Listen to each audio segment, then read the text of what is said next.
Bonjour à toutes, bonjour à tous. Je voudrais en premier lieu remercier les organisateurs de m'avoir invité et pour leur accueil vraiment chaleureux. Et je voudrais associer à cette présentation tous les experts qui ont travaillé à cette expertise de l'ANSES. Donc en écho à la présentation précédente, mon propos traitera des effets sanitaires et de l'identification des fragments de clivage d'amphibole. Vous allez voir, c'est de nouvelles particules qui ont émergé dans le paysage sanitaire. Alors en fait, nous avons été saisis à l'ANSES en 2004 par différents ministères, donc le ministère en charge du travail, de l'écologie et de la santé, suite à des signalements par des services déconcentrés de l'État sur la présence possible de fibres d'actinolite, donc de fibres d'amiante actinolite, et de fragments de clivage d'actinolite dans les granulats d'enrobés routiers. Il faut savoir qu'après un décret de 2012 et une circulaire de 2013 qui a rappelé un certain nombre de préconisations et d'obligations pour les donneurs d'ordre, et la circulaire se focalisait notamment sur les chantiers d'enrobés routiers de granulats, et donc avec des recherches et des investigations plus précises sur la présence d'amiante. En effet, le chrysotile a été utilisé entre les années 1975 et 1995 pour la fabrication et la construction de routes, notamment pour ses propriétés de durabilité et de renforcement des couches routières. Mais là, on ne parle pas d'amiante ajoutée intentionnellement, mais d'amiante présent naturellement dans les granulats. Il faut savoir qu'en parallèle, suite à ces signalements, il y a eu un certain nombre d'investigations et à la demande du ministère en charge de l'écologie, le BRGM a listé des carrières où potentiellement on pouvait retrouver la présence de ces actinolites, soit sous forme de fibres, soit sous forme de fragments de clivage. Alors quelles étaient les questions posées? Tout d'abord, qu'est-ce qu'on sait sur les effets, sur le danger de ces fragments de clivage? Deuxièmement, est-ce qu'il existe des données sur l'exposition à ce type de particules spécifiques, à la fois pour la population professionnelle en premier lieu, mais aussi pour la population générale? Et enfin, est-ce que les méthodes qui sont utilisées pour l'analyse en routine, dans un cadre réglementaire, permettent de distinguer ces fragments de clivage des fibres usuellement mesurées? Alors, je ne vais pas revenir, puisque ça fait écho à la présentation précédente. Les fibres qui ont été réglementées, elles ont été dans un contexte commercial, puisqu'elles ont été utilisées, et elles représentent des variétés asbestiformes. Alors peut-être, il me paraît important d'avoir un éclairage, de vous rappeler, d'avoir un éclairage un peu géologique sur la question. Qu'est-ce qui distingue une fibre asbestiforme d'une fibre non asbestiforme? En fait, les fibres asbestiformes, il s'agit d'une croissance, une cristallisation du minéral qui est unidimensionnelle. Donc, en fait, au cours des années, avec un processus géologique, il va y avoir formation de manière unidimensionnelle d'un minéral qui est sous forme de fibres et qui est en fait une agglomération, un faisceau de plusieurs fibrilles qui sont liées. Et donc elles sont caractéristiques à la fois par une longueur importante, un diamètre peu élevé, et puis donc un rapport d'allongement, longueur sur diamètre, très élevé. Il faut savoir que quand on applique une pression sur ces fibres d'amiante, celles qui ont été utilisées, en fait elles ont tendance à avoir une caractéristique flexible et ne pas se casser. Contrairement en fait aux fibres non asbestiformes, qu'on appelle fragments de clivage, ces particules, en fait là la croissance géologique, elle est bi- ou tridimensionnelle, donc ça va dans un sens, dans l'autre sens au cours des années.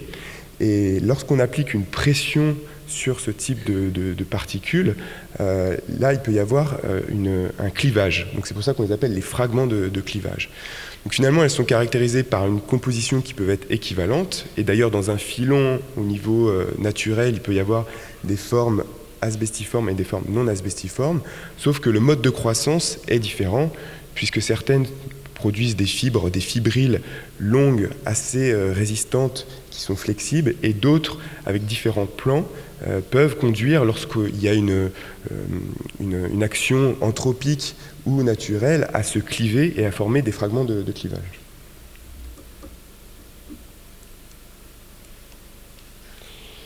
Alors on voit bien qu'il il y a la confusion et la difficulté réside dans le fait que ces fibres d'amiante qui ont été utilisées mais qui sont présentes naturellement dans l'environnement ont une composition caractéristique, ont des dimensions aussi caractéristiques et elles peuvent avoir un recoupement dimensionnel avec ces fragments de clivage dont les homologues ont une composition similaire et qui peuvent avoir aussi des caractéristiques dimensionnelles analogues. Par exemple, on peut retrouver des fragments de clivage d'actinolite qui ont donc les dimensions des fibres qui sont actuellement mesurées et qui ont la même composition. Et donc, il va y avoir une difficulté métrologique pour pouvoir les différencier. Alors, où est-ce qu'on peut retrouver ces morphologies ou ces géologies asbestiformes et non asbestiformes en France? Il faut savoir que une des premières sources ou présences de ce type de morphologie, ce sont les carrières. Il existe en France à peu près 4000 carrières, dont la plupart concernent en fait l'extraction de granulats, qui sont ensuite utilisés, on le verra par la suite, de manière ubiquitaire dans un grand nombre de secteurs. Il y a aussi un certain nombre de carrières pour les roches ornementales et de construction, principalement par exemple des pavés ou des stèles funéraires, et puis des carrières de minéraux industriels. D'autres secteurs peuvent être confrontés et peuvent rencontrer lors de leurs activités ces formes asbestiformes ou non asbestiformes, notamment tout ce qui est travaux publics sur des environnements. Donc on pense aux mines, aux sites géothermiques, un certain nombre de travaux publics, à des ouvrages souterrains. Où est-ce que potentiellement on pourrait identifier ce type de filon? Il faut savoir que ce n'est pas parce qu'une région est concernée par ce type de filon que forcément on va retrouver la présence de ces espèces minérales, soit sous forme asbestiforme ou sous forme non asbestiforme. Donc a priori, c'est la plupart des massifs montagneux au niveau de la métropole, donc à savoir les Alpes occidentales et puis leur terminaison en Corse, le massif central, les Vosges, le massif armoricain et les Pyrénées. Et il semblerait que l'espèce minérale la plus présente au niveau national serait l'actinolite. Alors, lorsque ces granulats, principalement, sont extraits des carrières, où est-ce qu'ils sont utilisés par la suite? Ils sont utilisés un petit peu partout, dans un certain nombre de secteurs.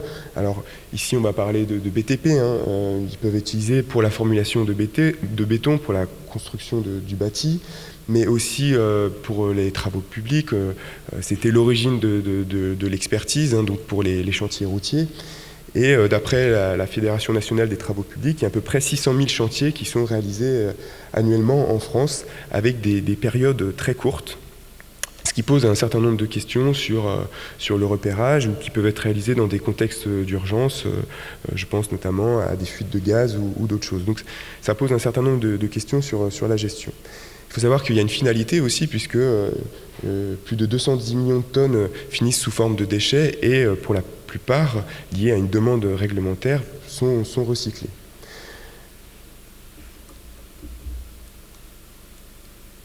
Alors, que sait-on en termes d'effets sanitaires? Eh bien, comme l'a souligné Madame Giraud, peu de choses. La littérature n'est pas très abondante sur le sujet. Il existe deux types d'études, donc les études épidémiologiques qui suivent un certain nombre de cohortes, notamment de travailleurs, dans des industries extractives ou utilisatrices de minéraux contaminés par des particules minérales allongées. Et on a des études épidémiologiques, des cohortes qui suivent des formes asbestiformes et non asbestiformes. Notamment, on pense aux mines et aux moulins aux États-Unis, sur le site de Libye, avec un complexe de formes, notamment d'amphibole, mais aussi d'autres espèces minérales, appelées la vermiculite. Et puis, concernant la question stricto sensu des fragments de clivage, il y a une étude épidémiologique qui est intéressante, c'est l'étude qui concerne les mines de taconite aux États-Unis, dont l'université de Minnesota a publié un certain nombre de résultats dans les années 2014. Et que nous dit cette étude?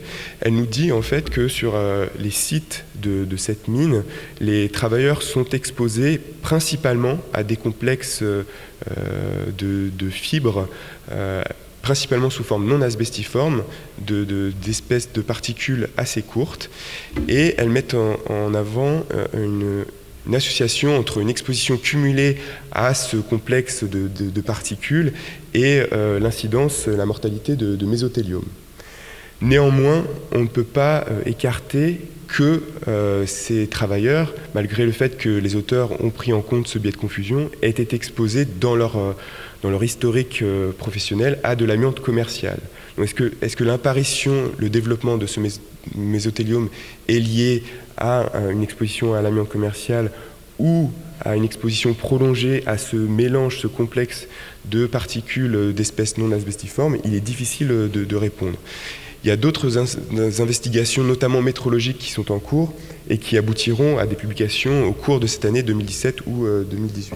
Donc vous voyez, il existe une étude qui nous permet en tout cas de ne pas exclure la possibilité d'effets liés à ces particules non asbestiformes.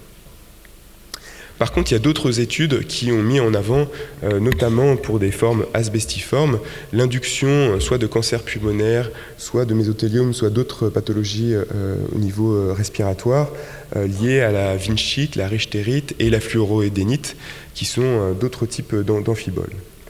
Au niveau des études expérimentales, donc on a des études soit sur l'animal, soit au niveau des systèmes cellulaires. Mais le problème de ces études-là, on a été confronté avec le groupe de travail à un certain nombre de difficultés, notamment que en fait, les auteurs de ces études ne comparent pas de manière stricto sensu des fibres asbestiformes et des particules, des fragments de clivage non asbestiformes. Je m'explique. En fait, ils caractérisent très mal les dimensions de ce qui est injecté au niveau de l'animal. Et donc, ils peuvent comparer des fibres très longues, avec des rapports d'élongation très longs, avec des particules qui n'ont pas les mêmes dimensions que les fibres. Or, nous, ce qui est important, c'est de bien comparer les fibres qui sont mesurées donc, avec des dimensions OMS et des fragments de clivage qui auraient les mêmes dimensions. Il y a seulement 3 études qui sont apparues intéressantes, qui ont été publiées d'ailleurs assez récemment, et qui montre que si on ramène au nombre de particules injectées au niveau soit intrapéritonéal, soit intratrachéal, et qu'on étudie les mêmes dimensions pour des fibres asbestiformes et des fragments de clivage, ça peut conduire soit au développement de mésothéliome, soit de réactions inflammatoires. Donc là, encore une fois, très peu d'études, beaucoup de limites dans ces études, mais néanmoins quelques signaux montrant qu'on ne peut pas exclure totalement la toxicité de ces fragments de clivage.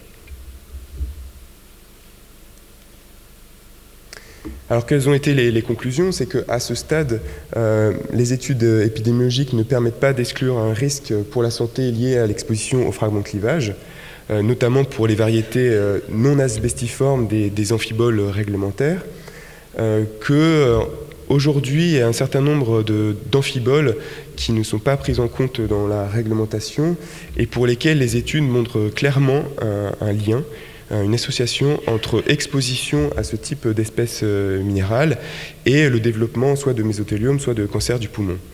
Et donc, par exemple, la fluoroédénite, qui a été classée par le CIRC comme agent cancérogène pour l'homme, ou le mélange de vermiculite, donc composé de vinchite et de richtérite, qui a été classé par l'Agence américaine pour l'environnement comme agent cancérogène pour l'homme. Par ailleurs, il est clair qu'aujourd'hui, aucune donnée toxicologique, donc sur le plan expérimental, ne permet de distinguer ou de discriminer une toxicité qui serait différente entre un fragment de clivage ayant la même composition que son homologue asbestiforme et les mêmes dimensions qu'une fibre de cet homologue asbestiforme. De manière générale, il est important de rappeler sur les questions de fibres courtes, fibres fines, c'est que plus la fibre présente une longueur importante, un diamètre peu élevé et donc un rapport d'élongation plus important, plus elle va être toxique et plus elle va être à la base du développement de pathologies respiratoires. Donc a priori, les fragments de clivage qui sont caractérisés par des plus gros diamètres et des longueurs moins élevées, en tout cas présenteraient une toxicité inférieure aux fibres qui sont caractérisées par un rapport d'allongement très élevé. Il faut savoir que la toxicité des fibres, certes, dépend des caractéristiques dimensionnelles, mais pas uniquement. Il y a d'autres paramètres qui influent sur la toxicité des fibres ou des particules, et notamment, on pense ici à la biopersistance, à la réactivité de surface ou à la présence de contaminants qui seraient adsorbés au niveau de ces particules.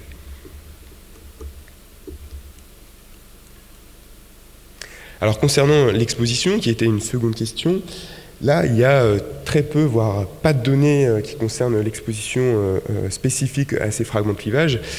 Évidemment, c'était attendu puisque la réglementation aujourd'hui et les mesures de gestion portent sur les fibres asbestiformes. Et donc, il y a eu très peu d'investigations dans le champ de la recherche sur ce type de particules.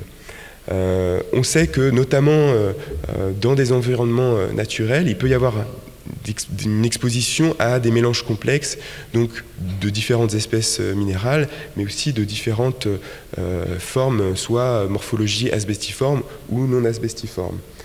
Il faut savoir que les mesures qui sont réalisées aujourd'hui donc en routine par les laboratoires ne permettent pas de distinguer formellement et clairement les fragments de clivage des fibres asbestiformes. Enfin, l'ANSES a rappelé que, notamment pour ces travaux en milieu naturel, il y a d'autres facteurs de risque qui doivent être pris en compte de manière concomitante. Et donc ici, on pense à la poussière ou à la silice cristalline, qui sont également classés donc, pour la silice cristalline cancérogène pour l'homme. Alors, je vais m'attarder un tout petit peu sur le prélèvement et l'analyse des fragments de clivage, qui était une des questions centrales de l'expertise. Il faut savoir qu'aujourd'hui, la normalisation concerne principalement les matériaux qui sont destinés à la construction, mais que tout ce qui est prélèvement, échantillonnage et puis analyse pour des matériaux qui sont dits naturels, là, il y a très peu de préconisation, en tout cas peu de réglementation, et qu'elle s'appuie sur des compétences importantes des analystes et qui conduisent aujourd'hui à des disparités dans le rendu des résultats. Il n'y a pas de méthode de routine aujourd'hui qui permettent de distinguer formellement les fragments de clivage et leurs homologues asbestiformes.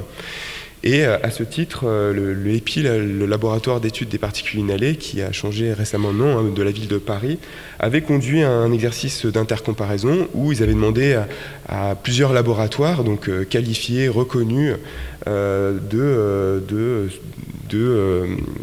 se prononcer, donc séparément, individuellement. Donc on leur fournissait des clichés, ils devaient se prononcer pour leur dire est-ce que c'est un fragment de clivage ou une fibre.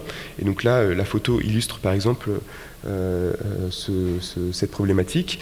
Et donc ces analystes devaient interpréter et différencier éventuellement s'il s'agissait d'un fragment de clivage ou d'une fibre. Et il faut savoir qu'il y a une forte disparité, même pour des analystes aguerris, pour interpréter ces photos. Donc c'est assez compliqué avec les méthodes actuelles en routine de différencier. Puisqu'on voit bien, je vous l'ai dit tout à l'heure, elles peuvent avoir la même composition et puis les mêmes dimensions, les mêmes caractéristiques granulométriques. Donc il existe un certain nombre de techniques assez poussées. Soit il y a des critères qui ont été mis en avant par un certain nombre d'agences comme l'EPA, soit, je regarde le temps, c'est rouge, il faut que j'accélère. Soit en fait qui demandent des techniques poussées sur le plan analytique. Donc j'en viens aux recommandations. Quelles ont été les recommandations ? L'ANSES a recommandé de ne pas distinguer dans la mesure les formes asbestiformes des formes non asbestiformes pour les fibres, pour les espèces minérales qui faisaient l'objet d'une réglementation aujourd'hui. D'inclure également d'autres espèces minérales, notamment la vinchite, richtérite et fluorodénite, qui ont été reconnues comme cancérogènes soit par le CIRC, soit par l'USIPA. Et enfin, ce n'est pas une amphibole, mais le CIRC a également classé l'hérionite, et donc également l'inclure dans une prochaine réglementation. Par ailleurs, il existe une multitude d'espèces minérales. Les amphiboles qui sont surveillés, réglementés aujourd'hui, appartiennent à une famille très large d'amphiboles calciques et calcosodiques. Et il a été recommandé de surveiller de manière un peu plus attentive tous les membres de ces familles-là, et en tout cas de conduire à tracer éventuellement des expositions à ce type d'amphiboles et à réduire leur exposition. Que, évidemment, la surveillance épidémiologique du mésothéliome soit poursuivie. Et ma dernière diapositive concernait notamment la question des seuils ou de recherche en termes d'épidémiologie, de toxicologie ou d'analyse métrologique liée à ces fragments de clivage. Juste un dernier point, sachez qu'il y a une expertise en cours qui devrait être publiée d'ici la fin du mois, donc qui a été conduite avec des experts par l'ANSES. Et là, il s'agit de la deuxième phase. Dans cette première phase, on s'est vraiment attaché aux effets sanitaires, mais la question, en termes de gestion, la question qui nous a été posée par les ministères, c'est finalement, qu'est-ce qu'on pourrait proposer en termes de protocole pour évaluer une exposition à des populations professionnelles à ces fragments de clivage, et est-ce que les matériaux sous forme de béton, par exemple, émettent, lorsqu'ils sont sollicités en perçage, sciage, des particules minérales allongées, et notamment des fragments de clivage. Je vous remercie.